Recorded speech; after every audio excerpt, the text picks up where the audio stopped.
verse 5 through 13.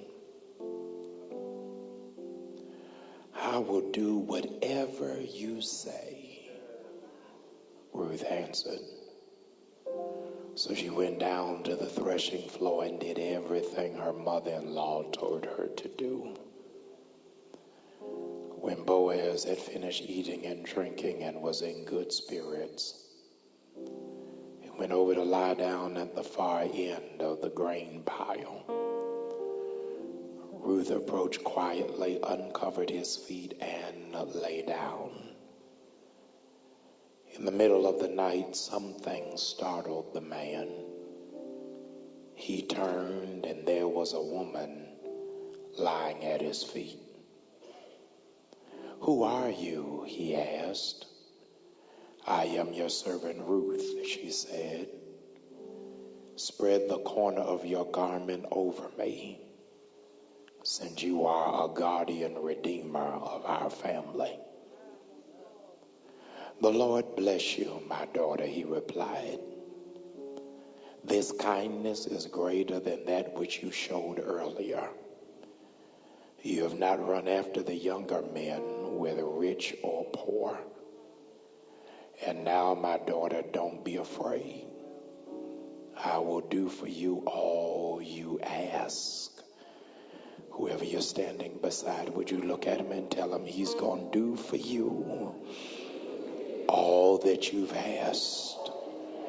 All the people of my town know that you are a woman of noble character. Although it is true that I am a guardian redeemer of our family, there is another more closely related than I. Stay here for the night. And in the morning, if he wants to do his duty as your guardian redeemer, good. Let him redeem you. But if he is not willing, as surely as the Lord lives, I will do it. Just stay in this position until the morning. You may be seated.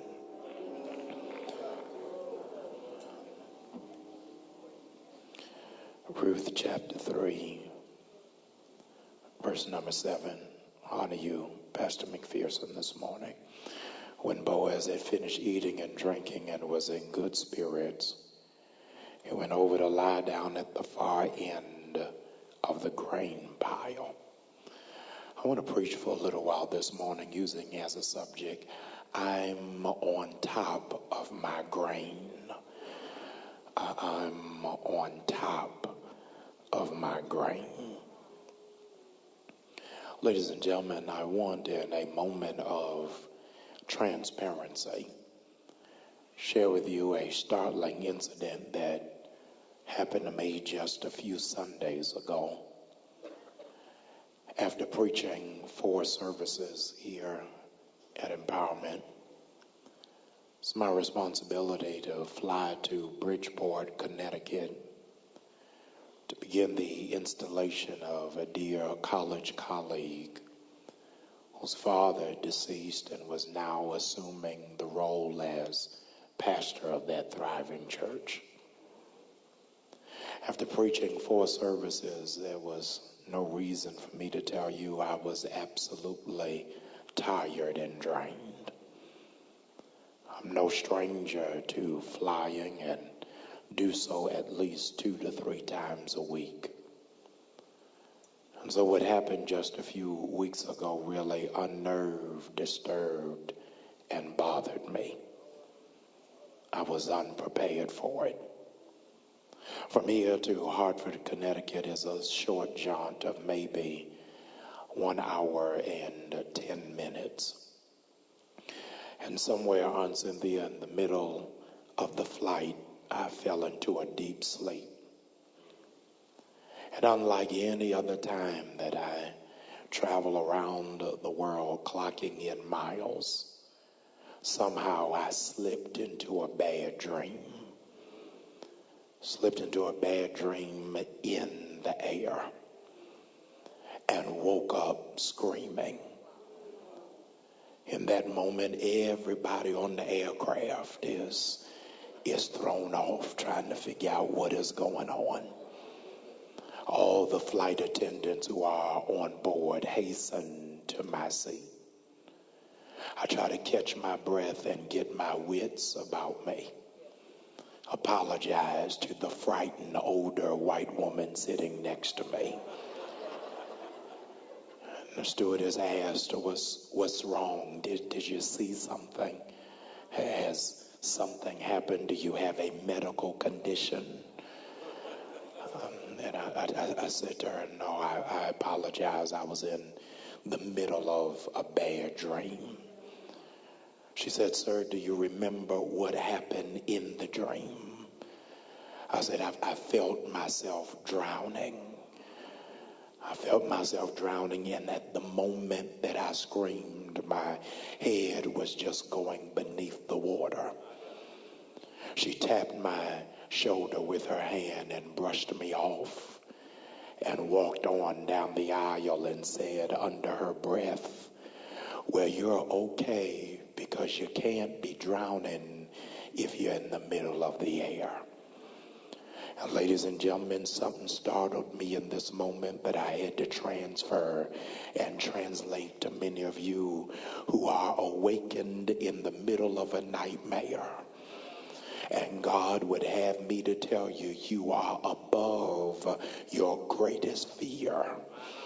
Whatever you thought was going to happen to you is not going to happen because you are already higher than where you thought you would be. You are above your nightmare. You are going further than your greatest fear. And what you are sleeping on is getting ready to surprise you. I'm talking to about 80 of you who are in the room who don't even understand that you are sleeping on a ticking time bomb called potential. God is getting ready to blow you up into a capacity that you have no idea about. I'm talking to some people who don't even realize the greatness that rests inside of you. You're sleeping on possibility. God is getting ready to stretch you to a depth and to a range that you could not have even thought, dreamed, or even imagined. Many of you under the sound of my voice are sleeping on a promise. Because what it is that God has planned for you, you have skirted it to the back of your mind, feigning as if it is not going to take place. There are some of you who are sleeping on partnerships. God is getting ready to connect you to people, but it's not going to happen as long as you act antisocial and think that you are better than everybody else and walk into environments where you cannot, in fact, speak to people. God is wrestling you out of your sleep, and God is giving you this moment at 7:30 in the morning for you to get your wits about you and for you to catch your breath and for you to come to yourself and look around and realize whatever you thought was going to happen in your nightmare is not going to take place, because I have replaced your nightmare with a vision. And the only people who ought to be scared are people who do not have a vision, because